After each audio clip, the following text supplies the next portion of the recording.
नमस्कार किसान साथियों, स्वागत है आप सभी का एक बार फिर से मालवा की खेती यूट्यूब चैनल पे। किसान साथियों, पिछले एक वीडियो में हमने आपको बताया है कि यदि हमें किसी फसल से अच्छा उत्पादन लेना है तो हमारी फसल की विभिन्न अवस्थाओं को हमें समझना होगा।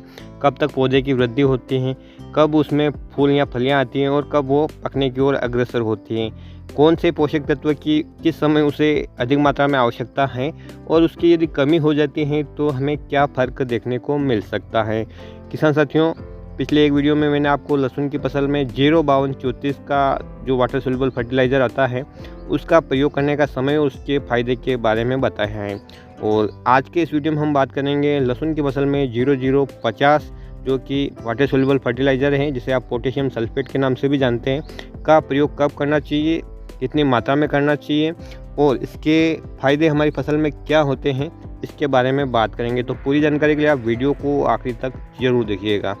किसान साथियों, मुख्यतः हमारी फसल में 17 से 18 प्रकार के पोषक तत्वों की आवश्यकता होती है। इनमें 3 मुख्य पोषक तत्व होते हैं, नाइट्रोजन, फास्फोरस और पोटास। किसी भी फसल के उत्पादन और गुणवत्ता में इन तीनों का अहम रोल होता है। नाइट्रोजन हमारी फसल की वृद्धि कारक होता है। वहीं पर किसान साथियों, फास्फोरस की बात करें तो यह हमारे पौधे के तने को मजबूत करता है, जड़ों की वृद्धि करता है, जिससे कि हमारी फसल अधिक मात्रा में न्यूट्रिशन को ले सके। वहीं पर किसान साथियों, पोटास की यदि बात करें तो यह हमारी फसल की गुणवत्ता और उपज दोनों को बढ़ाता है, फलों की शाइनिंग को बढ़ाता है और इस प्रकार से इन तीनों मुख्य पोषक तत्वों का रोल हमारी फसल में शुरुआत से लेकर लास्ट तक रहता है। किसी भी एक की कमी हमारी फसल की उपज को प्रभावित करेगी और उसकी गुणवत्ता को भी प्रभावित करेगी। तो किसान साथियों, जिस समय आपकी फसल जिस अवस्था में है उसी हिसाब से इन पोषक तत्वों को आपको उपलब्ध कराना रहता है, लेकिन इनकी आवश्यकता फसल को लास्ट तक रहती है। ऐसा नहीं है कि शुरुआत में नाइट्रोजन की अधिक आवश्यकता रही तो लास्ट तक उसको नाइट्रोजन की आवश्यकता नहीं रहेगी। हाँ, इनकी जो मात्रा है वो कम हो सकती है, लेकिन हर पोषक तत्वों का रोल शुरुआत से लेकर आखिरी तक रहता है, खास करके मुख्य पोषक तत्वों का। तो किसान साथियों, आपने अपनी लहसुन की फसल में नाइट्रोजन युक्त फर्टिलाइज़र का प्रयोग किया ही होगा, चाहे आपने अमोनियम सल्फेट लिया होगा, डीएपी लिया होगा या अन्य कोई एनपीके का फर्टिलाइज़र लिया होगा। समय के साथ किसान साथियों, जब आपकी फसल में दूसरी अवस्था आ जाती है तब आप फास्फोरस और पोटेशियम युक्त उर्वरक का प्रयोग करते हैं, जो कि पिछले एक वीडियो में मैंने आपको बताया है कि 60 दिन से 90 दिन तक की अवस्था की हमारी फसल की सेकेंड स्टेज होती है। इस समय इसमें कंद बनना शुरू हो जाता है। तो इस समय हमारी फसल को कौन से पोषक तत्व की अधिक आवश्यकता होती है और कैसे हम इन्हें उपलब्ध करा सकते हैं। पिछले एक वीडियो में मैंने आपको बताया है कि स्प्रे के ज़रिए जब हम 05234 देते हैं तो उससे हमारी फसल को क्या फ़ायदे होते हैं। यदि आपने वो वीडियो नहीं देखा है तो जाकर देख सकते हैं। अब किसान साथियों, यदि बात करें हमारी फसल की उपज यानी लहसुन के कंद का साइज और उसकी गुणवत्ता यानी उसकी क्वालिटी कैसे मेंटेन करें, तो इसके लिए आपको जो सबसे अधिक मात्रा में पोषक तत्वों की आवश्यकता होती है वो है पोटास। न केवल लहसुन, किसी भी फसल की उपज और उसकी गुणवत्ता को प्रभावित करने वाला सबसे अधिक महत्वपूर्ण कोई पोषक तत्व है तो वो है पोटास। अलग से कोई ऐसी चीज़ नहीं बनी है जो आपकी फसल की अचानक से गुणवत्ता बढ़ा दें या उसको चमकीला बना दें। पोटेशियम सल्फेट, जिसे आप 0050 कहते हैं, इसमें पोटास और सल्फर दोनों की मात्रा होती है।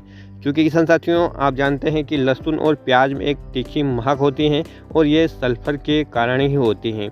बहुत सारे किसान भाई सल्फर का रोल ये भी नहीं जानते कि ये तेल की मात्रा बढ़ाता है, क्योंकि लहसुन की फसल में जो उपज निकलती है, जिसे आप कंद कहते हैं या लहसुन का बल्ब कहते हैं, उनका भी तेल निकाला जाता है, इसलिए तेल की मात्रा भी आपकी फसल में बढ़ा देता है। साथ ही किसान साथियों, सल्फर का रोल एक होता है फसल में शाइनिंग या चमक लाने का भी, और पोटास और सल्फर दोनों ही आपकी फसल की गुणवत्ता को यहाँ पर काफ़ी प्रभावित करते हैं।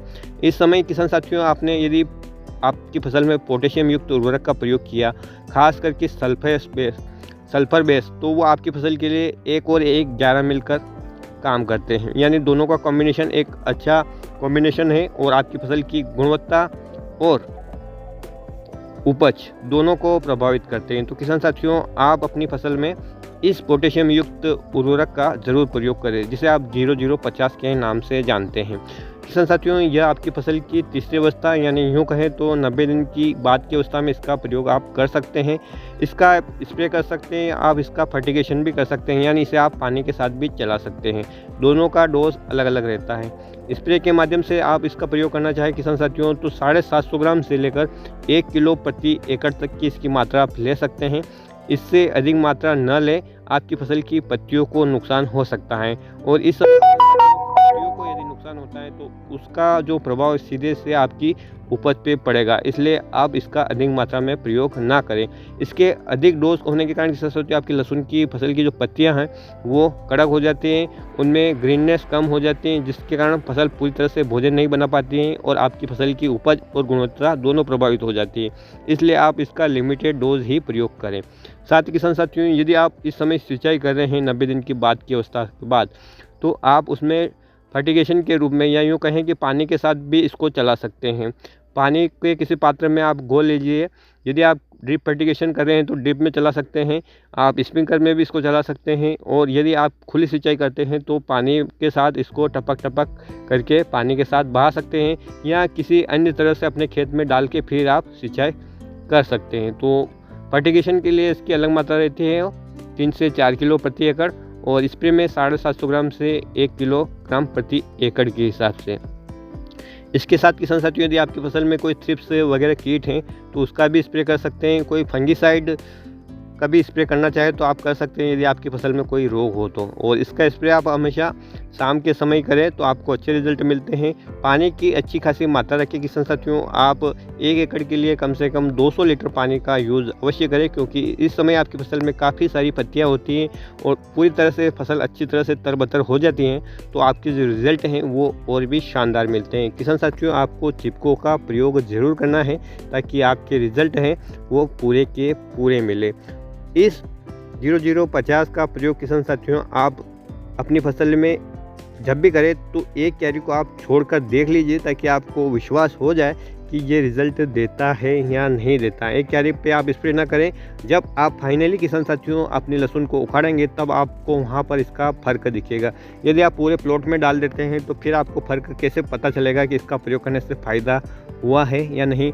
चाहे तो आप किसी भी प्रकार का जो फर्टिलाइज़र पहली बार यूज़ कर रहे हैं तो किसान साथियों उसका प्रैक्टिकल ज़रूर करें और खेत का थोड़ा सा कोना ही छोड़ दें, वहाँ पर आप इस दवाई का, इस खाद का, फर्टिलाइज़र का प्रयोग ना करें और उसके बाद आप वहाँ पर रिज़ल्ट देखेंगे तो आपको अच्छी तरह से पता चल जाएगा कि कौन सी चीज़ काम कर रही है, कौन सी नहीं कर रही है। तो आगे के लिए ये आपके लिए मार्गदर्शन का काम करेगा।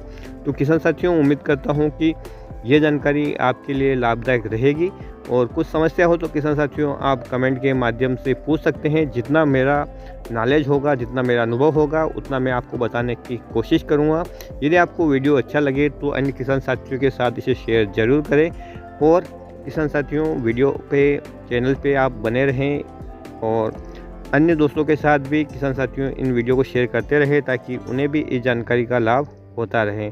फिर मिलते हैं एक नए वीडियो में एक नई जानकारी के साथ। तब तक किसान साथियों ख्याल रखिएगा आप अपना, अपने परिवार का, अपने पशुधन का और अपनी फसलों का। वीडियो देखने के लिए आपका बहुत बहुत धन्यवाद। जय हिंद, जय जवान, जय किसान।